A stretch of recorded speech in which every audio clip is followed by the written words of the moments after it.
কোরআনে কারিমে আল্লাহ রাব্বুল আলামিন গোটা বিশ্বের সমস্ত মুসলমানদের জন্য কোরআনে কারিমে আম্বিয়া আলাইহিস সালাম তাদের সবরের দৃষ্টান্তগুলি আল্লাহ নিজে তুলে ধরেছেন আমাদের ইবরতের জন্য, আমাদের শিখাবার জন্য, আমাদের সবক দেওয়ার জন্য। কোরআনে কারীম হযরত আইয়ুব আলাইহিস সালামের সবরের ঘটনা কোরআনে কারীম তুলে ধরেছে। হযরত আইয়ুব 18টি বছর পর্যন্ত রোগের মধ্যে পড়ে আছেন। এত অসুখ করেছে, এত রোগ, শরীর পচে গিয়েছে, গায়ে পোকা ধরেছে, দুর্গন্ধ হয়ে গিয়েছে, বিবিরা চলে গিয়েছে, ছেলে মেয়ে পাড়ার লোকেরা দূর দূর করে তাড়িয়ে দিয়েছে। এবার জঙ্গলের ভিতরে গিয়ে আশ্রয় নিয়েছেন। এমন অবস্থা হয়েছে, শরীর পচে পচে জিহ্বায় যখন পোকা ধরা শুরু করে দিল, হযরত আইয়ুব আলাইহিস সালাম তখন আল্লাহ রাব্বুল আলামিনের দরবারে এই প্রথমবারের মতো তিনি বললেন, রব্বুল আলামিন, হায় আল্লাহ তাআলা, সমস্ত শরীর জড়জড়া হয়ে গিয়েছে, গায়ে পোকা ধরেছে, আমি কোনো কথা বলি নাই, আমি খামোশ থেকে জিকির আজগার করতেছিলাম। আয় আল্লাহ, এখন দেখি আমার জিহ্বায় পোকা ধরেছে, পোকা ধরা শুরু হয়েছে। আমার জিহ্বাটায় পোকা তুমি দয়া করে দিও না, কারণ আমার জিহ্বায় যদি পোকা হয়ে যায় তাহলে তোমার মতো আল্লাহর জিকির আমি কি দিয়া করব? আমার জিহ্বাটা তুমি দয়া করে ভালো রাখো। কোরআনে কারীম বলছি, وَأَيُّوبَ إِذْ نَادَى رَبَّهُ أَنِّي مَسَّنِيَ الضُّرُّ وَأَنْتَ أَرْحَمُ الراحمين। স্মরণ করো সেই সময়ের কথা যখন আইয়ুব তার রবকে ডেকে বলেছিল, আমি অসুস্থ আর তুমি তো রহমান রহিম, দয়াময়। ভাষাটা দেখেন কি সুন্দর। এর থেকে কি আল্লাহর আর কিছু বলা লাগে? আল্লাহ পাকের কাছে তিনি বলতেছেন, আল্লাহ আমি তো অসুস্থ, আমি তো অসুখ করেছে আমার, আর তুমি তো দয়াময় রহমান রহিম। এক অন্ধ, ঈদের দিন কত অন্ধই তো আছে খরচ করার জন্য, ভিক্ষা করার জন্য, চতুর্দিকে ভিক্ষা করতেছে অন্ধরা। এক অন্ধ ঈদের গেটের কাছে দাঁড়ায় বলতেছে, ভাইরা আজ হচ্ছে ঈদের দিন আর আমি কিছু দেখতে পাচ্ছি না। সে বেশি পয়সা পাই না, মানুষের দিন তার প্রতি আকৃষ্ট হয়ে গেছে। আরে কি কথা, আজ ঈদের দিন, সকলে আনন্দ করছে আর আমি কিছুই দেখতে পাচ্ছি না। সে কিন্তু কিছু চায় না। ভাষার ভিতরে, কথা বলার ভিতরে এ ধরনের টেকনিক আছে। হযরত আইয়ুব আলাইহিস সালাম বললেন না যে আল্লাহ আমারে মাফ করে দাও, কষ্টের মধ্যে আছি। তিনি শুধু বলেছেন, রব্বুল আলামিন, আমি অসুস্থ হয়ে পড়েছি, আমার অসুখ করেছে, আর তোমার নাম রহমান রহিম। এতটুকু কথা বলেছেন। আল্লাহ রাব্বুল আলামিনের দরজায়, তার দরবারে আইয়ুব আলাইহিস সালামের ডাক চলে গেছে। যায় নাই? কোন অসুবিধা আছে নাকি? কোন অসুবিধা নাই। পানির তলা দিয়া যদি কেউ ডাক দেয়, পাহাড়ের ভিতরে বসে যদি কেউ ডাক দেয়, আল্লাহ রাব্বুল আলামিন তা শুনতে পান। ইউনূস আলাইহিস সালাম মাছের পেটে বসে চিৎকার মেরেছিলেন, লা ইলাহা ইল্লা আনতা সুবহানাকা ইন্নী কুনতু মিনাজ জালিমিন। তিনি বলছিলেন, আয় আল্লাহ তাআলা, আমি তোমার প্রশংসা করছি, তুমি ছাড়া উপাস্য নাই, মাবুদ নাই, আমি তোমার পবিত্রতা ঘোষণা করছি, আমি তো জালিমদের অন্তর্ভুক্ত হয়ে গেছি। বাস এতটুকুন কথাই বলেছেন। আল্লাহ পাক বলছেন, ইউনূসের ডাক তো কেউ শোনে নাই, পানির মধ্যে কেউ শোনে নাই, জমিনের কেউ শোনে নাই, মহাশূন্যের কেউ শোনে নাই, কিন্তু মাছের পেটের ভেতরে থেকে গভীর অতল দরিয়ার তলদেশ থেকে মাছের পেটের ভিতরে বসে আমার ইউনূস যে ডাক দিল, ওই ডাক আমি আরশের মালিক আমি শুনতে পেয়েছি, আর সঙ্গে সঙ্গে জবাব দিয়েছি, ফাস্তাজাবনা লাহু ওয়া নাজ্জাইনাহু মিনাল গাম্মি ওয়া কাযালিকা নুজিল মুমিনিন। ডাকের সাড়া দিলাম, বিপদ দিয়া বাঁচায় দিলাম। শুধু ইউনূসের না, আল্লাহ পাক এ জায়গায় আবার ওয়াদা করলেন, দুনিয়ার যত মুমিন বান্দা আছে তারা যদি কখনো বিপদে পড়ে যায় আর আমারে যদি ডাকে, আমি এইরকম করে বিপদ থেকে বাঁচায়া দেব। আইয়ুব আলাইহিস সালাম যখন আল্লাহ রাব্বুল আলামিনের কাছে ফরিয়াদ করলেন, আল্লাহ পাক তখন বলছেন, কোরআনে কারীম বলছে, ফাস্তাজাবনা লাহু ফাকাশাফনা মা বিহি মিন দুররি ওয়া আতাইনাহু আহলাহু ওয়া মিসলাহুম মাআহুম রাহমাতাম মিন ইনদিনা ওয়া যিকরা লিল আবিদিন। আমি আইয়ুবের দোয়া কবুল করে নিলাম, শুধু তার পরিবারবর্গই দিলাম না, বরং আরো কিছু নিয়ামত আমি তাকে দান করে দিলাম। এবং তাই জন্য যেহেতু তারা ছিল আমার অনুগত বান্দা, আমার বাধ্যগত, আমি এই জন্য রহম করেছি, সমস্ত রোগ শোক আমি মাফ করে দিয়েছি। আমাদের সামান্য একটু জ্বর হয়, যদি 2-3 দিন জ্বর হয়েছে, জ্বর সারে না, বলে যে এত ভালো ভালো কাজ করি তারপর আমার এত জ্বর হওয়া লাগে, অমুকরা এত পাপ করে, তাতে কিছুই হয় না। খালি আল্লাহ আমার চোখে দেখলো, আমার দৌড় অসুখ, আমার অজুমুড়ি ছাড়ি না। ভাইরা, আপনি ঠিক পান না যে কি গুনাহ আপনি করেন। কোরআনে কারীম বলছে, ওয়ামা আসাবাকুম মিন মুসিবাতিন ফাবিমা কাসাবাত আইদিকুম ওয়া ইয়াফু আন কাসীর। যত বিপদ তোমাদের উপর আছে সব দুই হাতের কামাই করা। আর আমি তো অনেকগুলো ক্ষমা করে দেই। তোমরা যত পাপ করো, আকাম করো, সবগুলির শাস্তি যদি দুনিয়ায় দিতাম, সাহস করার সময় পেতে না। অসুখ হলেই অধৈর্য হয়ে যেও না, ধৈর্য ধরো। আল্লাহ পাক বলেন, শুধু আইয়ুব নয়, ওয়া ইসমাঈল ওয়া ইদরিস ওয়া যাল কিফলি কুল্লুম মিনাস সাবিরিন। এইভাবে করে ইসমাঈল, ইদ্রিস, যুলকিফল সবাই ছিল ধৈর্যশীল। জোরে বলেন সুবহানাল্লাহ। ধৈর্যের চরম পরাকাষ্ঠা ছিলেন তিনি। কোরআনে কারীম নবীদের এই কথাগুলি আমাদের শোনাচ্ছে।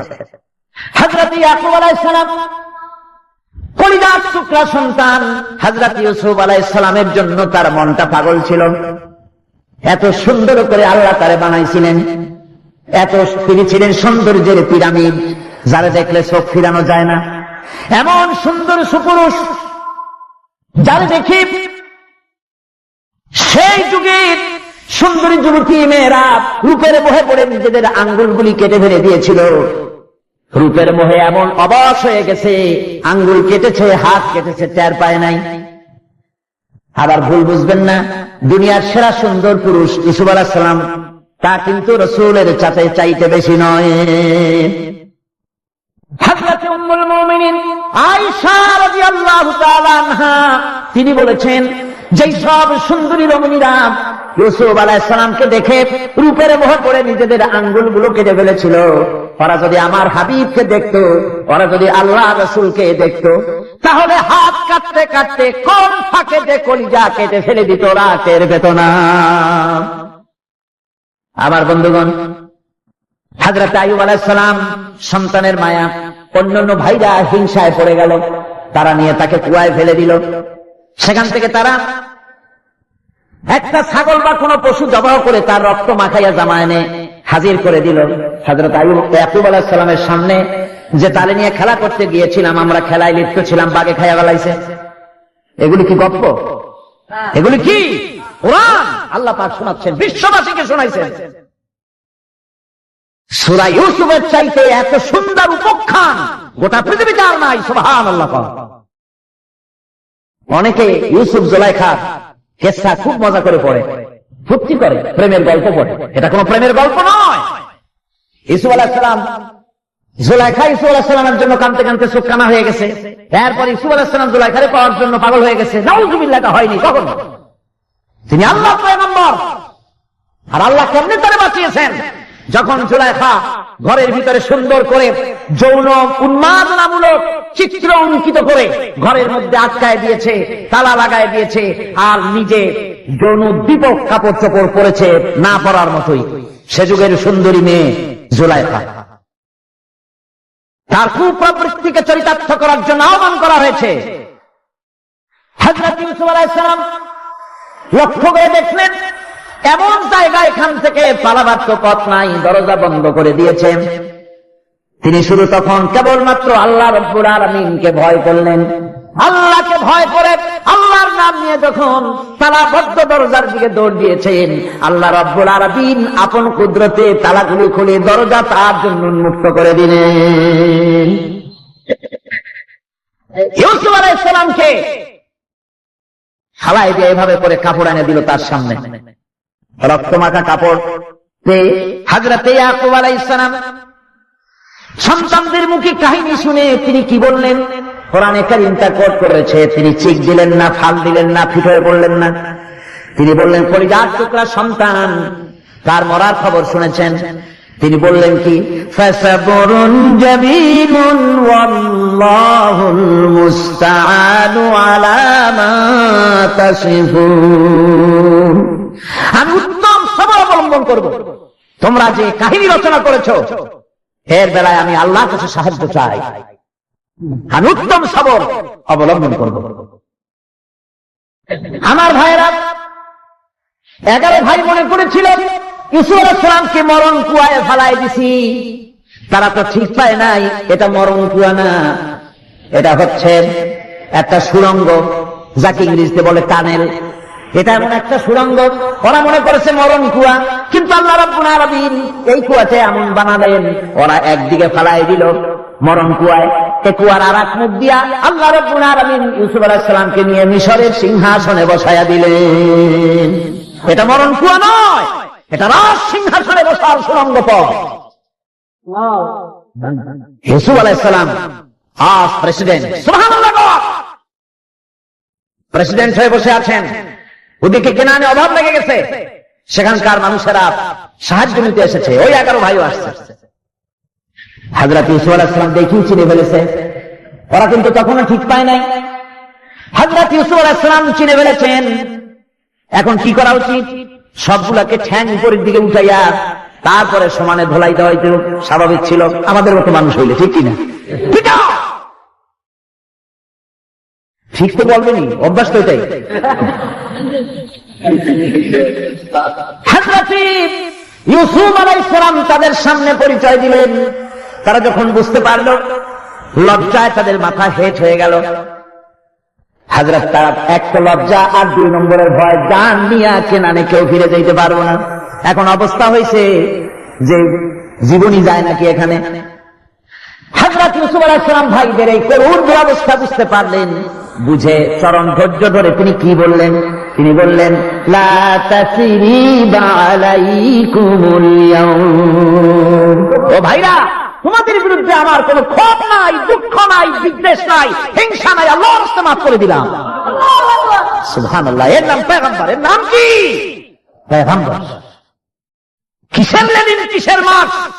জওয়ানেরা, ভুল পথে মানুষ চলেছিল, আলহামদুলিল্লাহ আল্লাহ এগুলারে ডাস্টবিনে ফেলাই দিয়েছে, কারণ আলহামদুলিল্লাহ, আলহামদুলিল্লাহ। পয়গম্বর কারে বলে? কারে বলে পয়গম্বর? কি চরিত্র!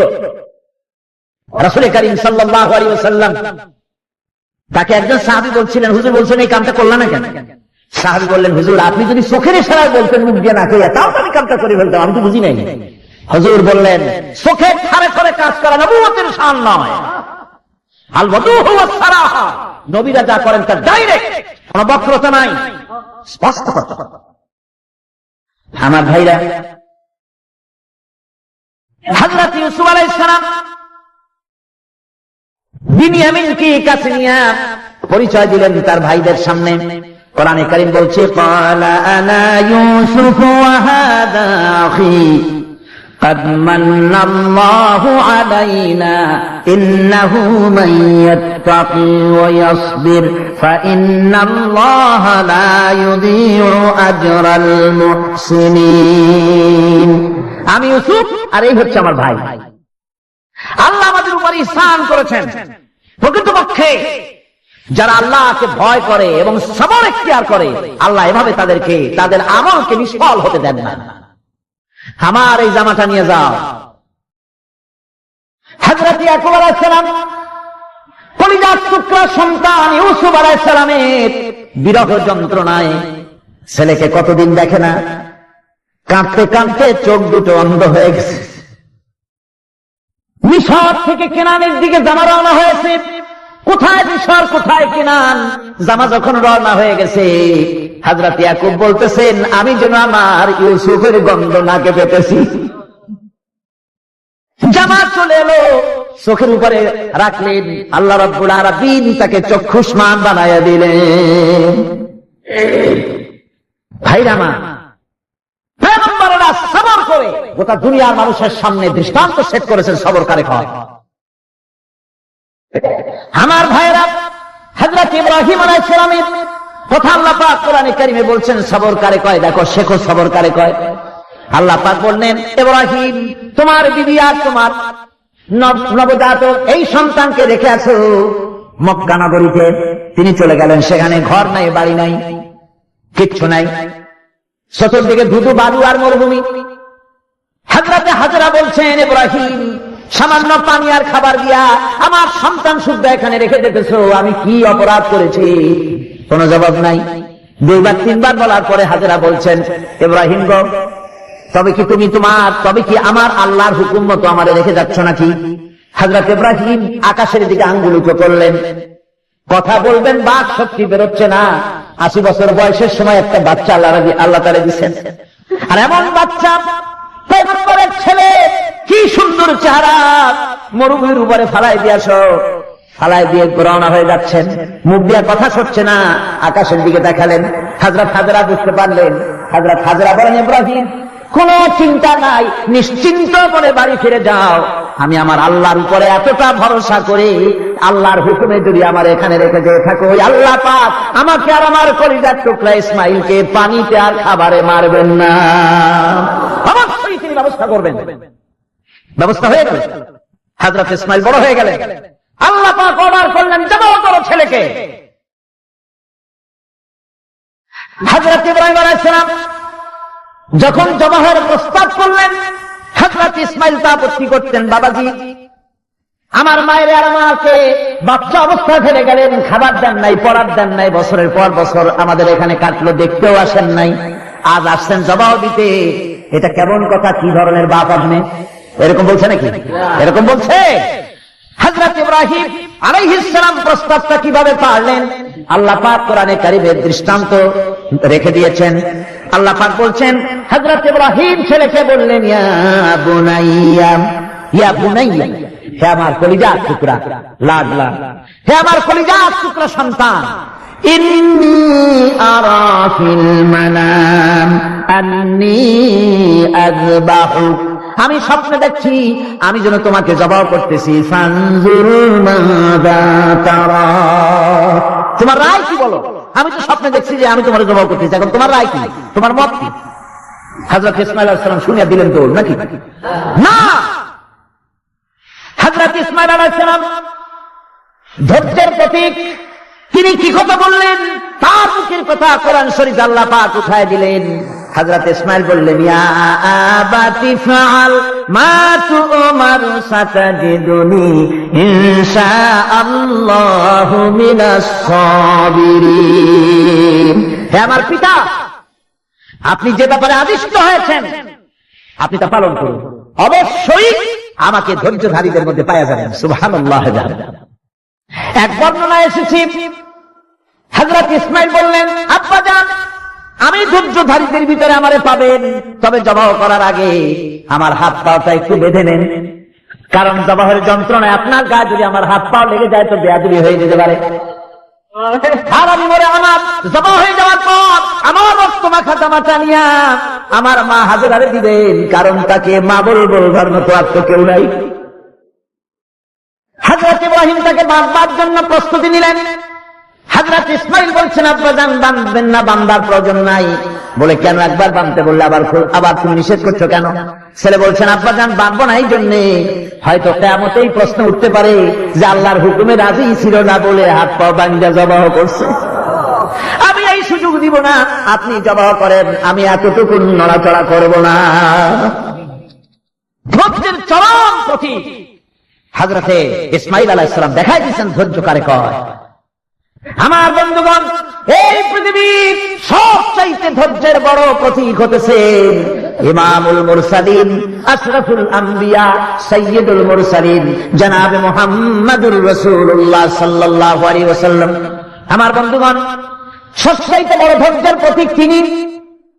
কাউকে একটা গালি দেন নাই জীবনে, কাউকে ঠাট্টা করেন নাই, কাউকে মারেন নাই, কারো মনে দুঃখ দেন নাই। তিনি দুঃখ পেয়েছেন, তিনি কাউকে দুঃখ দেন নাই। তিনি কষ্ট পেয়েছেন, কাউকে কষ্ট দেন নাই।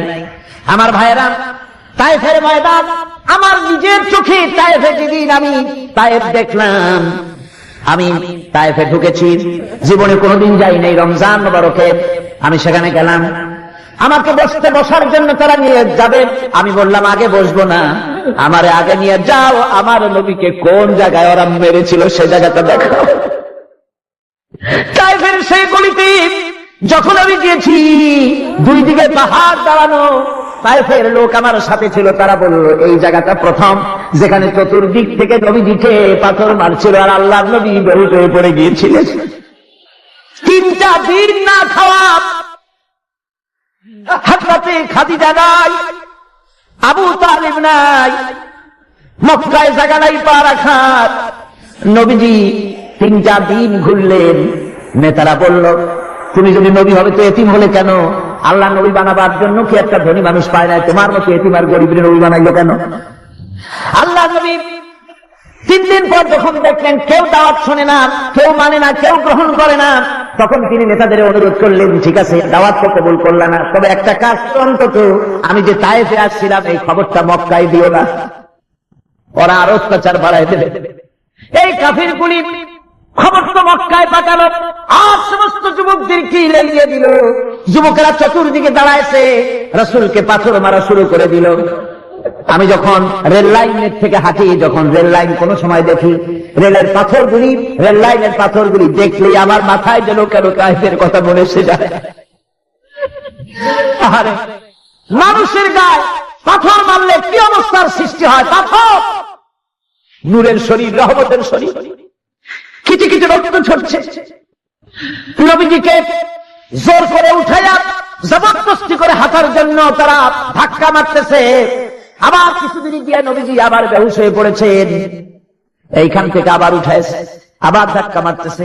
3 নম্বরের আর একটা জায়গা আছে যেখানে ভাঙ্গা একটা মসজিদ।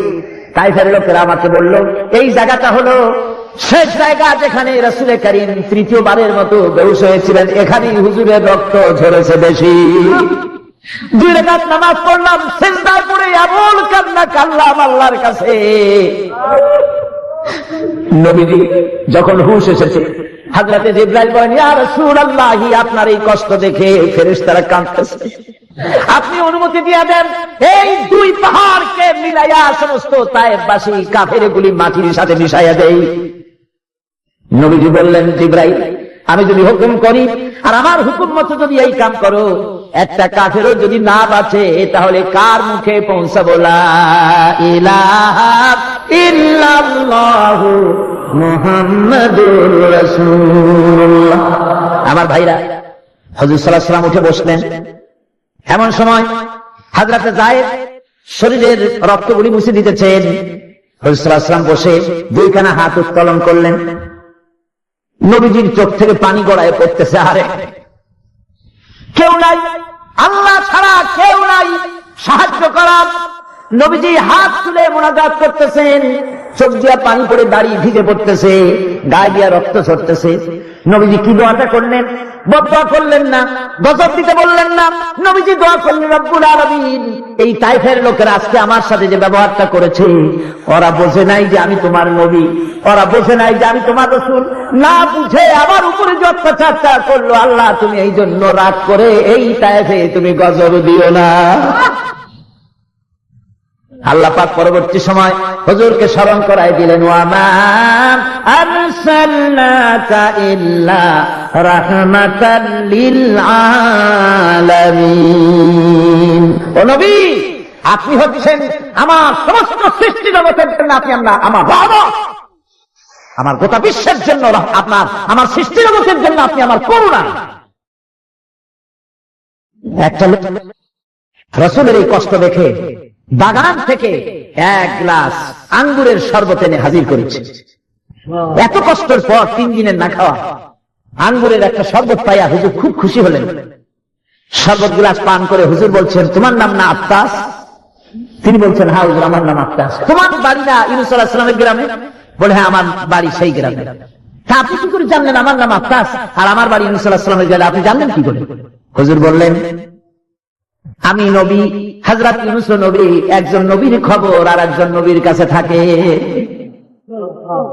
রাসূল করিম সাল্লাল্লাহু আলাইহি ওয়াসাল্লাম সবর ইখতিয়ার করেছিলেন, ধৈর্য অবলম্বন করেছিলেন, আর আল্লাহ পাক তাকে নির্দেশ করেছেন সবর করো।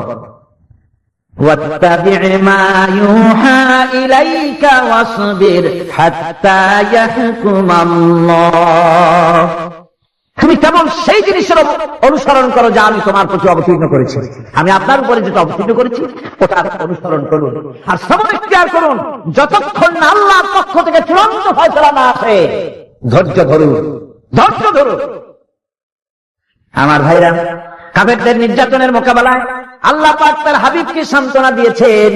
যখন কাফেররা নির্যাতন করতেছে, হারে হযরতে বেলাল নির্যাতিত, হযরতে সুমাইয়া নির্যাতিতা, হযরতে খাব্বাব, হযরতে খুবাইব, হযরতে আম্মার রিদওয়ানুল্লাহি তাআলা আলাইহিম আজমাইন এত মার হতেছে। হযরতে ওমর হযরতে খাব্বাব রাদিয়াল্লাহু তাআলা আনহুকে খোলা গায়ে দেখে বলছিলেন, খাব্বাব রে তোমার পিঠে এত গর্ত কেন? এত গর্তওয়ালা পিঠ তো আমি মানুষের দেখি নাই, এত চিকুন কোমরওয়ালা মানুষের তো দেখি নাই। তিনি বলেছেন, ওমর তুমি কি ভুলে গেছো ইসলাম কবুল করার অপরাধী কাফির বেঈমানেরা আগুন জ্বালায়া আগুনের উপরে আমাকে ঠিক করে শোয়াছে, আমি যেন নড়াচড়া করতে না পারি সেজন্য আমার বুকের উপরে পাথর চাপা দিয়ে রেখেছিল। গায়ের চর্বি আর রক্ত গলে গলে পড়ে আগুন নিবেছে, আর আগুন গোশত পুড়ে যে পিঠের মধ্যে প্রবেশ করেছিল আজও পর্যন্ত পিঠের সেই গর্ত সেরে যায় নাই। এভাবে অত্যাচার হচ্ছে সাহাবীদের উপর।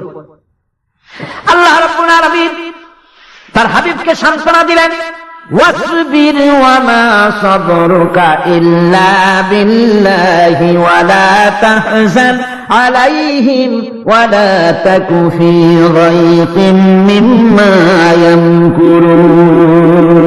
হে রাসূল, সবরের সাথে কাজ করতে থাকুন।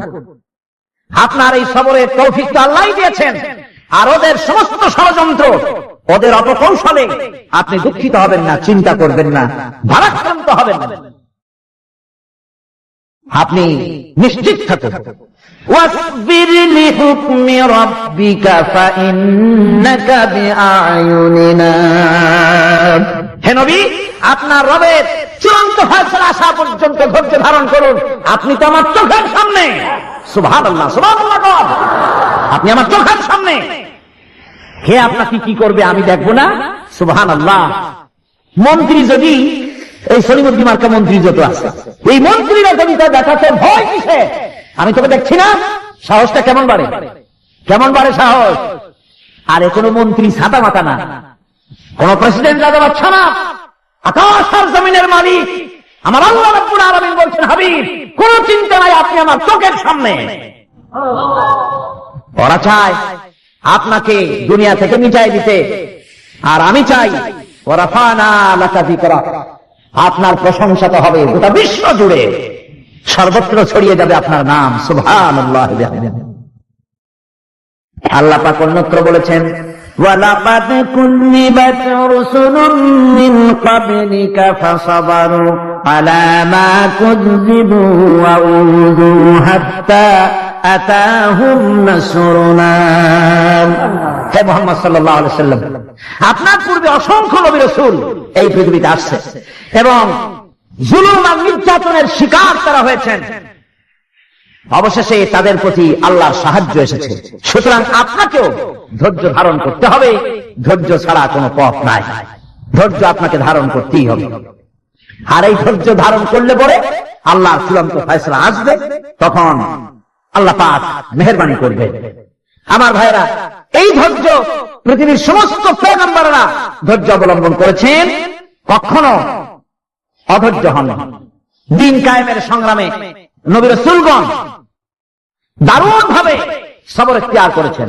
বৃদ্ধবাদীদের সকল রকমের নির্যাতন, অপকৌশল, ষড়যন্ত্র, এই সব কিছু মোকাবেলা করেছেন ধৈর্যের নীতি অবলম্বন করি। কখনো ধৈর্য চ্যুতি তাদের মধ্যে ঘটেনি, বরং আল্লাহ রাব্বুল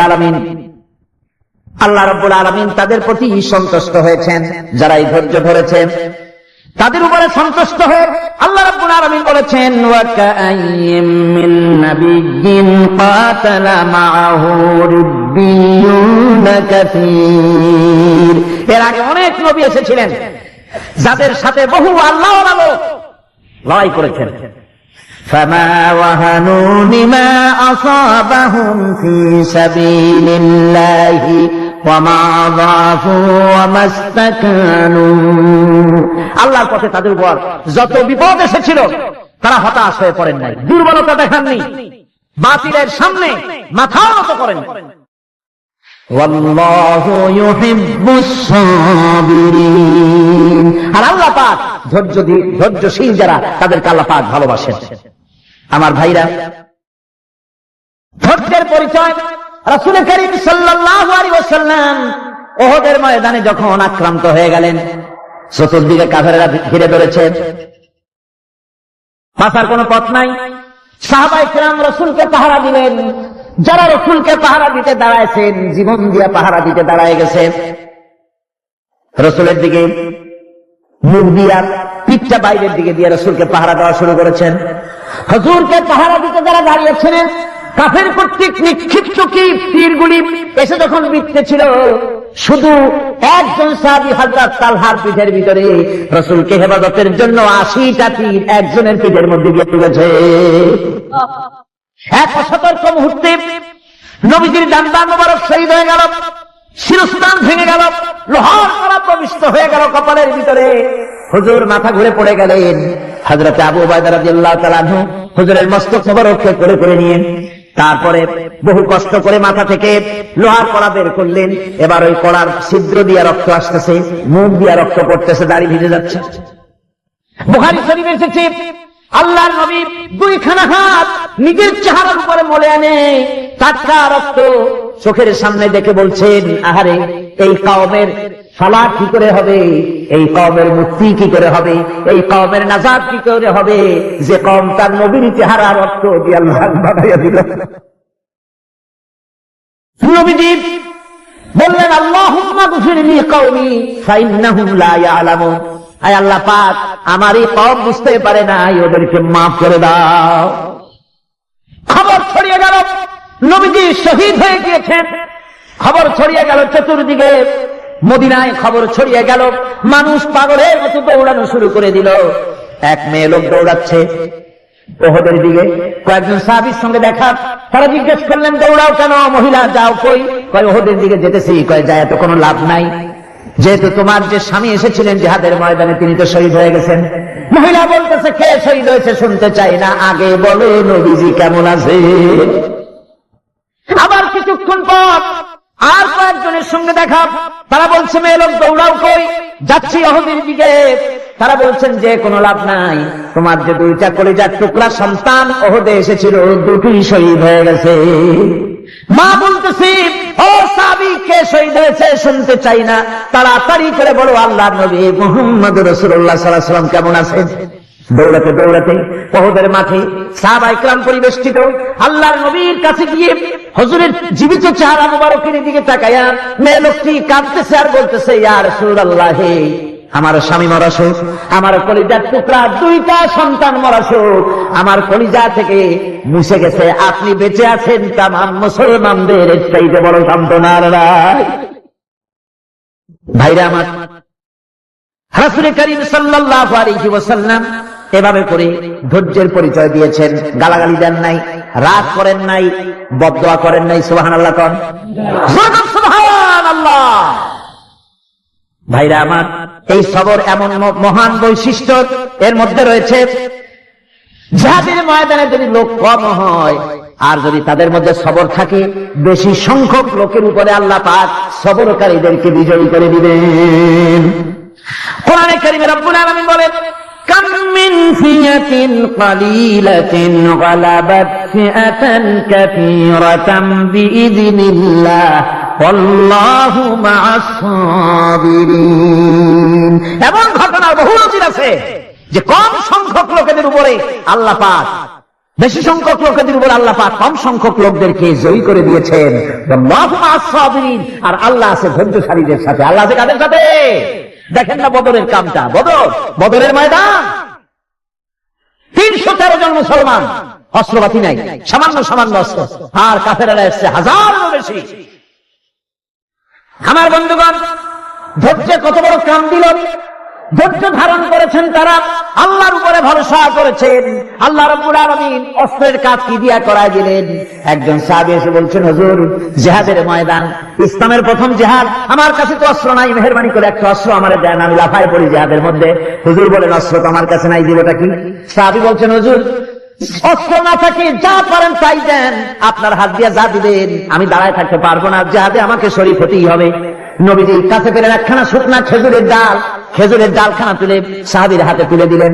সাহাবী বলেন, রাসূলের হাতের দেওয়া শুকনা খেজুরের ডালটা নিয়ে আমি যখন কাফেরদের ভিড়ের মধ্যে ঝাঁপায় পড়ে যখন শুকনা খেজুরের ডাল দিয়ে আঘাত দিলাম, তখন ধারালো তরবারে দিয়ে আঘাত করলে যে কাম হয়, শুকনা খেজুরের ডালের আঘাতে কাফের দ্বিখণ্ডিত হয়ে জমিনে পড়ে গেল।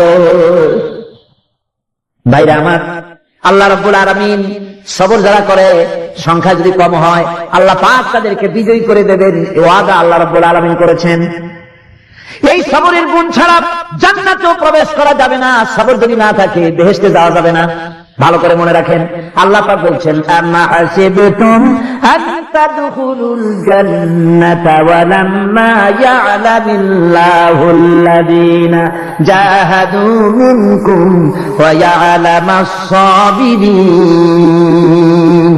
তোমরা কি মনে করেছো এমনি বেহেশতে চলে যাবা? এটা কি মামু বাড়ির আবদার নাকি? এমনি বেহেশতে চলে যাবা? অথচ আল্লাহ রাব্বুল আলামিন এখনো দেখেন নেননি যে তোমাদের মধ্যে কারা জিহাদ করতে প্রস্তুত, কারা তোমাদের মধ্যে জিহাদ করে জান দেওয়ার জন্য প্রস্তুত, আর কারা ধৈর্যধারী, এটা তো আল্লাহ এখনো দেখে নেন নাই। সুতরাং হক এবং বাতিলের সংগ্রামে লিপ্ত হতে হবে। আল্লাহ দেখতে চান কারা জীবন দিতে চায়। সুতরাং ইসলামী আন্দোলনে যারা শরীক হবে, তাদের বিপদ এবং মুসিবত দিয়ে আল্লাহ রাব্বুল আলামিন তাদের সাহসিকতা এবং ধৈর্যের পরীক্ষা নিবেন। কোরআনে কারীম বলছেন, وَلَنَبْلُوَنَّكُمْ حَتَّى نَعْلَمَ الْمُجَاهِدِينَ مِنكُمْ وَالصَّابِرِينَ وَنَبْلُوَ أَخْبَارَكُمْ। অবশ্যই আমি তোমাদেরকে পরীক্ষার সম্মুখীন করব, আর তোমাদের মধ্যে সত্যিকার মুজাহিদ, দৃঢ়তা অবলম্বনকারী কারা, আমি তা দেখব। এটা যেন আমি দেখে নিতে পারি, সেই জন্য আমি বিপদ এবং মুসিবতের মধ্যে তোমাদের ফেলবো। ধৈর্যধারীদের উপরে আমার রহমত অবশ্যই থাকবে। সবর এমন এক সম্পদ যা ধারণ করলে পরে আল্লাহ রাব্বুল আলামিন রাষ্ট্রীয় ক্ষমতা দান করে দেন। কোন সুবহানাল্লাহ, জোরে কোন সুবহানাল্লাহ। ধৈর্য ধারণ করলে আল্লাহ রাষ্ট্রের মতো বিরাট নিয়ামত আল্লাহ হাতে তুলে দিবেন। তার প্রমাণ কোরআন শরীফ আল্লাহ বলছেন, বনি ইসরাঈলরা মিশর থেকে যখন বহিষ্কার হয়ে গেল, তাদের যখন পা রাখার কোন জায়গা থাকলো না, বনি ইসরাঈলরা মিশর থেকে যখন বহিষ্কার হয়ে গেল, এরপরে আল্লাহ পাক তারা যখন ধৈর্য অবলম্বন করলো, আল্লাহ পাক তাদের ব্যাপারে বলছেন, ওয়া আওরাসনাল কওমাল্লাযীনা কানু ইসতাদআফুনা মাশারিকাল আরদি ওয়া মাগারিবাল্লাতী বারাকনা ফিহা। আর তাদের স্থলে আমি নির্যাতিত লোকদেরকে প্রতিষ্ঠিত করলাম। পশ্চিম এবং উত্তরের তাদেরকে আমি পশ্চিম এবং পশ্চিম এবং পূর্বের উত্তরাধিকারী তাদেরকে বানায় দিলাম। বিরাট এলাকা তাদের হাতে আমি তুলে দিলাম। وَتَمَّتْ كَلِمَةُ رَبِّكَ الْحُسْنَى عَلَى بَنِي إِسْرَائِيلَ بِمَا صَبَرُوا। আর এভাবে করে আল্লাহ পাক তার কথাকে পূর্ণ করলেন বনি ইসরাঈলদের উপরে। সবর ইখতিয়ার করার জন্য, ধৈর্য ধরার কারণে আল্লাহ পাক রাষ্ট্রের মালিক তাদের বানায় দিলেন। যেরকম সুবহানাল্লাহ। সবর যদি করা হয়, তো যুদ্ধ যদি বাদে, যদি জিহাদ শুরু হয়ে যায়, আল্লাহ পাক বলেছেন ফেরেশতা দিয়ে সাহায্য করবে। যদি সবর থাকে, তোমাদের সবর থাকলে আল্লাহ কি দিয়ে সাহায্য করবেন? ফেরেশতা। কোরআনে কারীম বলছে, বালা ইন তাসবিরু ওয়া তাত্তাকু ওয়া ইয়াতুকুম মিন ফাওরিহিম হাদা ইউমদিদুকুম রাব্বুকুম বিখামসাতি আলাফিন মিনাল মালাইকাতি মুসাউমিন। হ্যাঁ, তোমরা যদি ধৈর্য অবলম্বন করো আর আল্লাহকে ভয় করে চলো, তাহলে এক্ষুনি আল্লাহ রাব্বুল আলামিন তোমাদের জন্য কাতারে কাতারে শৃঙ্খলাবদ্ধ 10 10,000 ফেরেশতা দিয়ে তোমাদেরকে সাহায্য করবেন। সুবহানাল্লাহ। তোমাদেরকে ফেরেশতা দিয়ে সাহায্য করা হবে। তোমরা যদি সবর ইখতিয়ার করো তাহলে সংখ্যা যদি কম হয় বেশি সংখ্যার উপরে জয়ী করে দেবে। ইয়াকুম মিনকুম 20 সাবিরুনা ইয়াগলিবু মিআতাইন। যদি তোমাদের ভিতরে ধৈর্যশীল 20 জন হয় আমি 200 কাফেরের বিরুদ্ধে তোমাদেরকে জয়ী করে দেবো। সুবহানাল্লাহ। তোমরা যদি হও ধৈর্যশীল 20 জন 200 কাফেরের উপরে তোমরা জয়যুক্ত হয়ে যাবে। আর বিপদ আর মুসিবতে যারা ধৈর্য ধরে তাদের জন্য আল্লাহর পক্ষ থেকে সুসংবাদ। সুসংবাদ কাদের জন্য? ধৈর্যধারীদের জন্য। কোরআনে কারীম বলছে ওয়াবাশশিরিস সাবিরিনা আল্লাযীনা ইযা আসাবাতহুম মুসিবাতুন ক্বালু ইন্না লিল্লাহি ওয়া ইন্না ইলাইহি রাজিউন। সুসংবাদ সেই সব ধৈর্যশালীদের জন্য যারা নাকি বিপদ এবং মুসিবতে আসলে যারা বলে, কি বলে? পড়েন আমার সাথে, ইন্না লিল্লাহি ওয়া ইন্না ইলাইহি রাজিউন। এটা শুধু আমাদের লোকেরা কেউ মরলে পড়ে, এটা শুধু মরার সময় নয়, বরং যে কোনো বিপদ আর মুসিবত এলে মুমিন বান্দা যারা তারা কি পড়বে? ইন্না লিল্লাহি ওয়া ইন্না ইলাইহি রাজিউন। নিশ্চয়ই নিশ্চয়ই আমরা আল্লাহর জন্য এবং আমাদের সকলকেই আল্লাহর কাছে ফিরে যেতে হবে, প্রত্যাবর্তিত হতে হবে। সবরকারীদের জন্য রয়েছে জান্নাতের সুউচ্চ সম্মানের জায়গা। জান্নাতে সবচেয়ে সম্মানজনক জায়গা আল্লাহ রাব্বুল আলামিন ধৈর্যশালীদেরকে দান করবেন। কোরআনে কারীম বলছে উলাইকা ইউজজাউনাল গুরফাতা বিমা সাবারু ওয়া ইউলাক্কাউনা ফিহা তাহিয়াতান ওয়া সালামা। এরা হলো সেই সব লোক যাদেরকে প্রদান করা হবে বেহেশতের সুউচ্চ মঞ্জিল, কারণ তারা সবর ইখতিয়ার করেছিল, তারা সবর করছিল, এই জন্য বেহেশতের সবচেয়ে ভালো জায়গা তাদের দেওয়া হবে। কোন আলহামদুলিল্লাহ, জোরে কোন আলহামদুলিল্লাহ। এবং জান্নাতে সবরকারীদেরকে সম্বর্ধনা দেওয়া হবে, সম্বর্ধনা দেওয়া হবে। খালিদিনা ফিহা হাসনাত মুস্তাকাররান ওয়া মুকামা। চিরদিন তারা জান্নাতের ভেতরে বসবাস করবে এবং কতই না সুন্দর, কতই না উত্তম জায়গা সবরকারীদের জন্য আল্লাহ বেহেশতের মধ্যে রেখে যাবেন। জান্নাতে প্রবেশ করার সাথে সাথে চতুর্দিক থেকে ফেরেশতারা ছুটে আসবে সবরকারীদের জন্য। والملائكة يدخلون عليهم من كل باب। চতুর্দিক থেকে ফেরেশতারা তাদেরকে ইস্তেকবাল করবে, কি বলবে? সালামুন আলাইকুম বিমা সাবারতুম ফানি'মা উকবাদ। তোমাদের প্রতি শান্তি বর্ষিত হোক, কারণ তোমরা পৃথিবীতে সবর অবলম্বন করেছিল।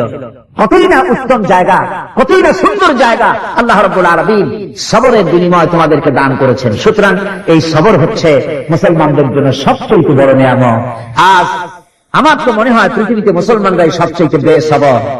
ট্রেনে যাবে, বসা নিয়ে বেসবর, টিকিট নিয়ে বেসবর, বাসের মধ্যে বেসবর, বাজারে যাবে বেসবর, স্কুলে যাবে বেসবর, যেখানে যান সব জায়গায় আমরা বেশি অধৈর্য, ঠিক কিনা কথা? সামান্য সামান্য জিনিস নিয়ে ঝগড়া করা, মারামারি করা, এই হচ্ছে আমাদের ট্র্যাডিশন। ধৈর্য অবলম্বন করতে হবে জীবনের সকল ক্ষেত্রে, এই ধৈর্য আমাদেরকে রক্ষা করতে হবে। এই ধরনের ধৈর্য যদি আমরা অবলম্বন করতে পারি তাহলে আল্লাহ পাক বলছেন উলাইকাল্লাযীনা সাদাকু ওয়া উলাইকা হুমুল মুত্তাকুন। এরাই হলো ঈমানের দাবিতে সত্যবাদী। কোন আলহামদুলিল্লাহ। কারা কারা? না না, শুধু সবরকারী না, এই যে 10টা পয়েন্ট বলা হলো, কয়টা পয়েন্ট বলা হয়েছে? 10টি পয়েন্ট। সেই 10টি পয়েন্ট যারা পালন করবে এরা হলো ঈমানের দাবিতে সত্যবাদী, আর এরাই হচ্ছে প্রকৃতপক্ষের মুত্তাকি। আমরা মুত্তাকি বুঝি দাঁতে ছাতা, দাড়ি দাড়ি আশ্রয় না, জাব্বা জুব্বা গায়ে দিয়ে কোনো জায়গায় পড়ে থাকে, এটা বড় মুত্তাকি, খুব পরহেজগার। সালাত সত্তর যদি পড়ে তাহলে তো আরো বড় পরহেজগার। আর যদি কাপড় চোপড় মোটেও না থাকে তাহলে তো খাজা বাবা হয়ে গেল। নাউযুবিল্লাহি মিন যালিক। আর আল্লাহ বলছে মুত্তাকি কারে কয়? শোনো, এরে কয় মুত্তাকি যাদের মধ্যে এই 10টা গুণ আছে। এই 10টি সত্য যদি সম্পাদন করতে পারি, যদি আমল করতে পারি, জীবন ধন্য হয়ে যাবে। সেই 10টি কথা আমি আবার আপনাদের স্মরণ পথে তুলে দিতে চাই, প্যাকেট করে পকেটে উঠাই দিতে চাই, যেন বাড়ি নিয়ে যেতে পারেন। 1 নম্বর হচ্ছে 10টি পয়েন্টের 1 নম্বর আল্লাহর প্রতি ঈমান। 1 নম্বরে আল্লাহর প্রতি ঈমান, 2 নম্বরে পরকালের প্রতি ঈমান, 3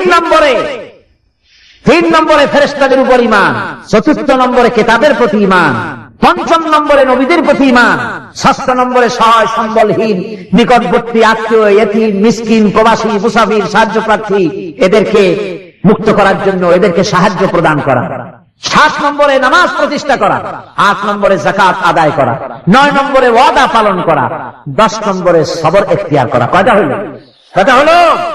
এই 10টি কাজ যদি আমরা পালন করতে পারি, বিপদে মুসিবতে ধৈর্য ধারণ করতে পারি, যত মুসিবত আসুক, আসলে এগুলি কিছু না।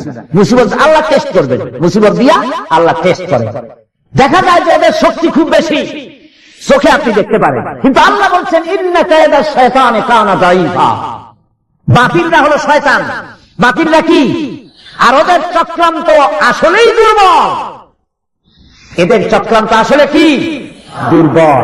কাজেই এগুলিকে ভয় করা যাবে না। বিপদে মুসিবতে ধৈর্য ধারণ করে যদি অগ্রসর হওয়া যায়, তো আল্লাহ রাব্বুল আলামিন এই 10টি পয়েন্ট যদি আমল করা যায়, দুনিয়ার শান্তি পাবো, আখিরাতেও শান্তি পাবো। যত মুসিবত আসুক, বিপদ আসুক, ধৈর্যের সাথে মোকাবেলা করতে হবে। ধৈর্যের অর্থ কি? আমি আগেই বলেছি, ধৈর্যের অর্থ হচ্ছে অবিচলতা, দৃঢ়তা, বরদাস্ত করা, সহিষ্ণুতা, দৃঢ়তা, স্থিরতা। ধৈর্যের অর্থ এটা নয় একজন একটা থাপ্পড় মারলো আর আপনি বলবেন যে বাবা ব্যথা হয়েছে নাকি, তাহলে আর একখান থাপ্পড় দিয়ে দাঁত আমার সবগুলো ভালাই না, এর নাম ধৈর্য নয়। ধৈর্য হচ্ছে পরিস্থিতির মোকাবেলা করতে হবে সাহসিকতার সাথে, এর নাম হচ্ছে ধৈর্য। ওই যে আমি একটা দৃষ্টান্ত দিয়ে থাকি, এক সাপ একবার মুরিদ হয়েছিল এক পীর সাহেবের কাছে। পীর বলছিলেন যে না, আমি তো এইসব সাপ সাপ মুরিদ বানাই না। কয় না হুজুর, আমারে বানান। তারপরে মুরিদ বানায় কিছু অভিজ্ঞতারে শিখাই দিল, আর বললো খবরদার কাউকে দংশন করবে না। ঠিক আছে, সে যায় জিজ্ঞাসা শুরু করে দিয়েছে। এর মধ্যে জমিনে রাখাল আসছে, ধান কাটছে, ধানগুলো নিবি কি করে, দড়ি দাড়ি পাচ্ছে না। তো কি করা যায়, বাঁধবে কি দিয়া? সন্ধ্যার পরে অন্ধকারে দেখে যে দড়ি একটা পড়ে আছে। ও যে কি দড়ি তা তো ওরা বুঝে না, ওইটা নিয়ে ধান রে ফেসাইয়া লেজ দিয়ার মাথা দিয়ে এরকম করে বাসে দিয়ে বাঁধছে। সাপ তখন বলতেছে, হায় হায় রে, কেবল যে মুড়ি ধরছি, তা না হলে তুই ঠিক পাইছি যে আমি কি ধরনের দড়ি। এরপরে নিয়ে বাড়ি নিয়ে ভাড়াই দেশে খুলে সাপটার ঘাড় গেছে মস্কে। বহুত কষ্ট করে হুজুরের বাড়ি গিয়ে হাজির, কয় যে হুজুর কি একখান জিকের শিখাইলেন, আমার তো ঘাটটার মুস্কে শেষ। আশ্চর্য কথা, কত মানুষ মুড়ি খাইলো, কত কিছু মুড়ি করলো, কারো তো জিকের করলে ঘাড় মস্কে যাবে কেন, এটা কেমন কথা? কয় হুজুর ঘটনাই। আরে বেটা ঘটনা এইটা, তুই কি করছিলি? কয় যে আপনি যে নিষেধ করছেন দংশন করতে, আমি তো দংশন করতে পারিনি। আরে বেটা, দংশন করতে নিষেধ করছিলাম, ফোঁস করতে তো নিষেধ করি নাই। পরে যখন দড়ি মনে করে হাত দিছিল, ফোঁস করে উঠতি, ওই রাখা লাফ দিয়া বর্ডার পার হইয়া দিল্লি চলে যেত। কাজী ধৈর্যের মানে শীত হয়ে পড়া না। ধৈর্য মানে অবিচলতা, দৃঢ়তা নিয়ে শক্তি সঞ্চয় করে আল্লাহর উপরে ভরসা করে বাতিলের বিরুদ্ধে ঝাঁপিয়ে পড়তে হবে, বাতিল উৎখাত হতে বাধ্য হবে।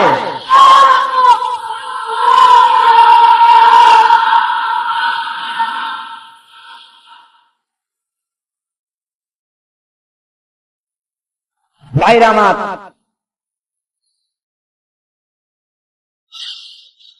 সুতরাং আলহামদুলিল্লাহ আমরা কোরআনে কারিমের এই আয়াতে কারিমাত আমরা যতদূর পারলাম আলোচনা করেছি। আল্লাহ পাক যেন এতে বরকত দেন, জোরে কোন আমিন। আরো জোরে কোন আমিন। মোনাজাতের জন্য বসেন, এক্ষুনি মোনাজাতের জন্য দাঁড়ানো ভাইরা সব বসে পড়েন। আল্লাহুম্মা আমিন। রব্বানা যালামনা أنفسنا وإن لم تغفر لنا وترحمنا لنكونن من الخاسرين ربنا لا تزغ قلوبنا بعد إذ هديتنا وهب لنا من لدنك رحمة إنك أنت الوهاب আয় আল্লাহ তাআলা, এই বিশাল জনসমুদ্র নিয়ে তোমার দরবারে হাত তুলেছি পবিত্র মেরাজের রজনীতে। আয় আল্লাহ, তুমি দয়া করে মেহেরবানি করে আমাদের আলোচনা, দুরুদ সালামের সওয়াব আমাদের বিশ্ব নবী তোমার প্রিয় হাবিব জনাবি মুহাম্মদ রাসূলুল্লাহ সাল্লাল্লাহু আলাইহি ওয়াসাল্লামের রূহ মুবারকে পৌঁছায়া দাও। সমগ্র বিশ্বের মাটির নিচে যত মুমিন মুমিনাত শুয়ে আছেন তাদের আরো আর পরে সওয়াব পৌঁছায় দাও। আমাদের মা বাপ যাদের দুনিয়া থেকে বিদায় হয়ে গেল, আল্লাহ কবরগুলিকে জান্নাতের টুকরায় পরিণত করে দাও। রব্বিরহামহুমা কামা রব্বায়ানি সগীরা। পড়েন সবাই, রব্বিরহামহুমা কামা রব্বায়ানি সগীরা। হে আল্লাহ তাআলা, বহু মানুষ দোয়া চেয়েছি, কতজনের কত কষ্ট। কেউ হসপিটালে আছে, কারো অপারেশন হবে, কেউ বা মরে গেছে, কেউ বা মামলা মোকদ্দমায় আছে, কেউ বা পারিবারিক অশান্তিতে আছে। আল্লাহ যিনি যেই নিয়তে দোয়া চেয়েছে মেহেরবানি করে সেই নেক নিয়ত তোমার দরবারে কবুল করে নাও। বিপদগ্রস্ত লোকগুলির বিপদ থেকে বাঁচাইয়া দাও। আয় আল্লাহ রাব্বুল আলামিন, এই মাহফিলে লক্ষ লক্ষ জনতা সমুদ্রের ঢেউর মতো চতুর্দিক থেকে আসতে থাকে। তুমি আর তোমার কোরআন আর তোমার রাসূল ছাড়া কোনো স্বার্থ কারো মনে নাই। কাউরে রিক্সা ভাড়া দেওয়া হয় না, ট্রাক ভাড়া, বাস ভাড়া কাউকে দেওয়া হয় না। এক লোকমা খানাও এখানে পায় না, তাবাররুক বা সিন্নি বিতরণ হয় না। আয় আল্লাহ, নিঃস্বার্থ ভাবে এই লোকগুলি যাতায়াত করে। আল্লাহ তোমার কোরআনের বরকতে সকলকে তুমি গুনাহ মুক্ত করে দাও। আয় আল্লাহ তাআলা, যাতায়াতটা আসান করে দিও, যাতায়াতের পথে কারো যেন কোনো বিপদ না হয়ে যায়। আয় আল্লাহ তাআলা, বাড়ি ঘর ফালায় আসে, বাড়ি ঘর তোমার ফেরেশতা দিয়ে তুমি হেফাজত করো। রব্বুল আলামিন, মা বোনেরাও কষ্ট করে আসে, আল্লাহ তুমি দয়া করে এ মাহফিলে যারা শরীক হয়, এ মাহফিলে কোরআনের মাহফিলে শরীক হওয়ার কারণে তোমার কাছে একটা দাবি করি। দাবিটা হলো, মেহেরবানি করে সব মানুষকে তোমার কাবা ঘর দেখাও। যারা উপস্থিত হয়েছে সকলকে তোমার হাবিবের রওজায় গিয়া সালাম দেওয়ার তৌফিক দাও। রব্বানা তাকাব্বাল মিন্না ইন্নাকা আনতাস সামিউল আলিম ওয়া তুব আলাইনা ইন্নাকা আনতাত তাওয়াবুর রহিম। সুবহান রাব্বিকা রাব্বিল ইজ্জাতি আম্মা ইয়াসিফুন, সালামুন আলাল মুরসালিন, আলহামদুলিল্লাহি রাব্বিল আলামিন। ওয়াজআল আখিরা কালিমাতিনা ইনদাল মাউত লা ইলাহা ইল্লাল্লাহু মুহাম্মাদুর রাসূলুল্লাহ। আসসালামু আলাইকুম ওয়া রাহমাতুল্লাহ।